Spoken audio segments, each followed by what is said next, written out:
दोस्तों नमस्कार। आज मैं यहाँ डिस्कस कर रहा हूँ types of contract on the basis of its enforcement. ये आपके फर्स्ट सेमेस्टर के लॉ के पेपर के लिए जो है ये क्वेश्चन भी बनता है। इसमें हम पढ़ते हैं कि इन्फोर्समेंट के आधार पर कॉन्ट्रैक्ट कितने प्रकार के होते हैं। जैसे पहला है valid contract. Valid contract means an agreement enforceable by the law is a contract. Section 2H. To be enforceable, it has to satisfy the requirement under Section 10 of the Indian Contract Act 1872. जो section 10 है उसमें कुछ conditions दी गई हैं, जिनका मुख्य condition है कि किसी भी कॉन्ट्रैक्ट में कंसिडरेशन होना चाहिए, पार्टीज कॉम्पिटेंट होनी चाहिए, मीन्स पार्टी माइनर ना हो, अनसाउंड माइंड ना हो, और पार्टी किसी भी एक्ट के द्वारा जो है प्रतिबंधित ना हो कॉन्ट्रैक्ट करने के लिए। जैसे कि हम कहते हैं कि इंसॉल्वेंट नहीं होना चाहिए, कंसेंट फ्री होनी चाहिए, ऑब्जेक्ट लॉफुल होना चाहिए। ये सेक्शन 10 हमें बता रहा है। और उसके बाद आता है वाइडेबल कॉन्ट्रैक्ट। सेक्शन 2I ये डिफाइन करता है voidable contract agreement which is enforceable by law at the option of one or more of the parties thereto but not at the option of the other. means ऐसा contract जिसमें एक party जो है उसको perform कर सकती है और वो चाहे तो उसको परफॉर्म करे या ना करे, लेकिन दूसरी पार्टी ऐसा नहीं कर सकती। ये वाइडेबल कॉन्ट्रैक्ट लाते हैं। इनमें फ्री कंसेंट जो कि सेक्शन 14 में डिफाइन की गई है, वो इसका एसेंशियल एलिमेंट है कि कंसेंट फ्री होनी चाहिए। अब मान लो कि किसी व्यक्ति की कंसेंट फ्री नहीं थी, तो उस कॉन्ट्रैक्ट में ये उस व्यक्ति के पास जो कि एग्रीव्ड पार्टी है उसके पास ये ऑप्शन है कि वो उस कॉन्ट्रैक्ट को जो है परफॉर्म करे या ना करे। तो इसे हम बोलते हैं वाइडेबल कॉन्ट्रैक्ट। और voidable contract remains valid until rescind it. जब तक एग्रीव्ड पार्टी मना नहीं करती तब तक जो है कॉन्ट्रैक्ट वैलिड है। A voidable contract can be made valid by the party who has a right to rescind it by giving up his right of rescinding it. Means जो पार्टी एग्रीव्ड है वो पार्टी चाहे तो अपना right इस्तेमाल कर सकती है और इस कॉन्ट्रैक्ट को जो है परफॉर्म ना करे वो। That is called voidable contract. अब तीसरे नंबर पर है void contract. A void agreement is not enforceable at the option of either party. Section 2G of the act explain the meaning of a void contract. No obligation और right arises from void contract. Means जो void contract होते हैं वो wide अब initio होते हैं, अर्थात शुरू से ही इनमें जो है कॉन्ट्रैक्ट की कोई भी कंडीशंस पूरी नहीं होती। जैसे कि एक माइनर के साथ किया गया कॉन्ट्रैक्ट जो कि वाइड एब इनिशियो है। सो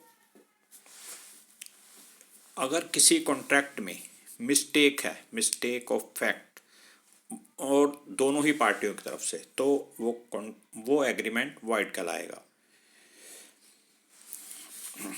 In Section 20 of the Act, if the parties to a contract are under a mistake as to a matter of fact essential to the agreement is void. साथियों, इसके बाद सेक्शन 24 से 30 जो हैं वो डील करते हैं वाइड एग्रीमेंट के बारे में, और इनमें दिया गया है कि कौन कौन से एग्रीमेंट्स वाइड हैं। तो इसमें पहला एग्रीमेंट जो हम पढ़ते हैं, एग्रीमेंट अनलॉफुल इन पार्ट्स। मीन्स किसी भी एग्रीमेंट के एक पार्ट का अनलॉफुल होना और दूसरा पार्ट लॉफुल है तो वो वाइड एग्रीमेंट माना जाएगा। एग्रीमेंट विदाउट कंसिडरेशन, सेक्शन 25 में दिया गया है साथियों कि अगर किसी एग्रीमेंट में कंसिडरेशन मिसिंग है तो वह एग्रीमेंट वाइड होगा। सेक्शन 26 में दिया गया है agreement in restaurant of marriage, अर्थात किसी शादी को रोकने के लिए, शादी में रुकावट डालने के लिए अगर कोई एग्रीमेंट किया जाता है तो वाइड होगा। नेक्स्ट है agreement in restaurant of trade. अगर किसी व्यापार को रोकने के लिए, व्यापार में बाधा डालने के लिए अगर कोई एग्रीमेंट किया जाता है तो वह भी वाइड होगा। Agreement in restaurant of legal proceeding, किसी लीगल प्रोसीडिंग के लिए, मान लो किसी के अगेंस्ट कोई लीगल प्रोसीडिंग चल रही है और कोई व्यक्ति उसमें बाधा डालता है कि भाई आप लीगल प्रोसीडिंग ना करें और इसके एवज में मैं आपको जो है ये कार्य करूँगा, तो वह एग्रीमेंट वाइड होगा। अनमीनिंग एग्रीमेंट्स, अर्थात जिन सेक्शन 29 में दिया गया है अनमीनिंग एग्रीमेंट, जिसका कोई मीनिंग क्लियर नहीं है, वह एग्रीमेंट भी वाइड होंगे।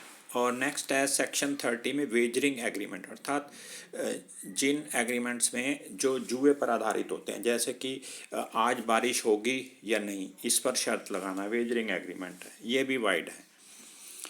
इसके बाद हम पढ़ते हैं सेक्शन 24, जो मैं बात कर रहा था कि part of the consideration for an object और more than one object of an agreement is unlawful. The whole of the agreement would be void unless the unlawful portion can be served without damaging the lawful portion। और ये हम पहले पढ़ चुके हैं। Every agreement in restaurant of marriage of any person other than minor is void। It is immaterial whether the restraint is general or partial। और किसी भी प्रोफेशन, व्यापार में बाधा डालने के लिए किया गया कोई भी कॉन्ट्रैक्ट भी वाइड कहलाएगा। There is no distinction between total restraint and partial restraint of trade.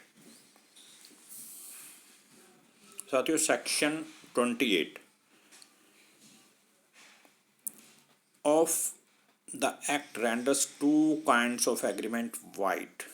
They are,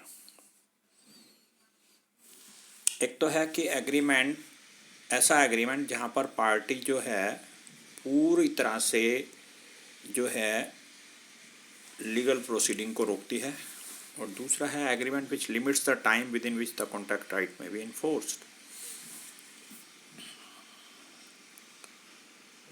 अनइन्फोर्सेबल contract,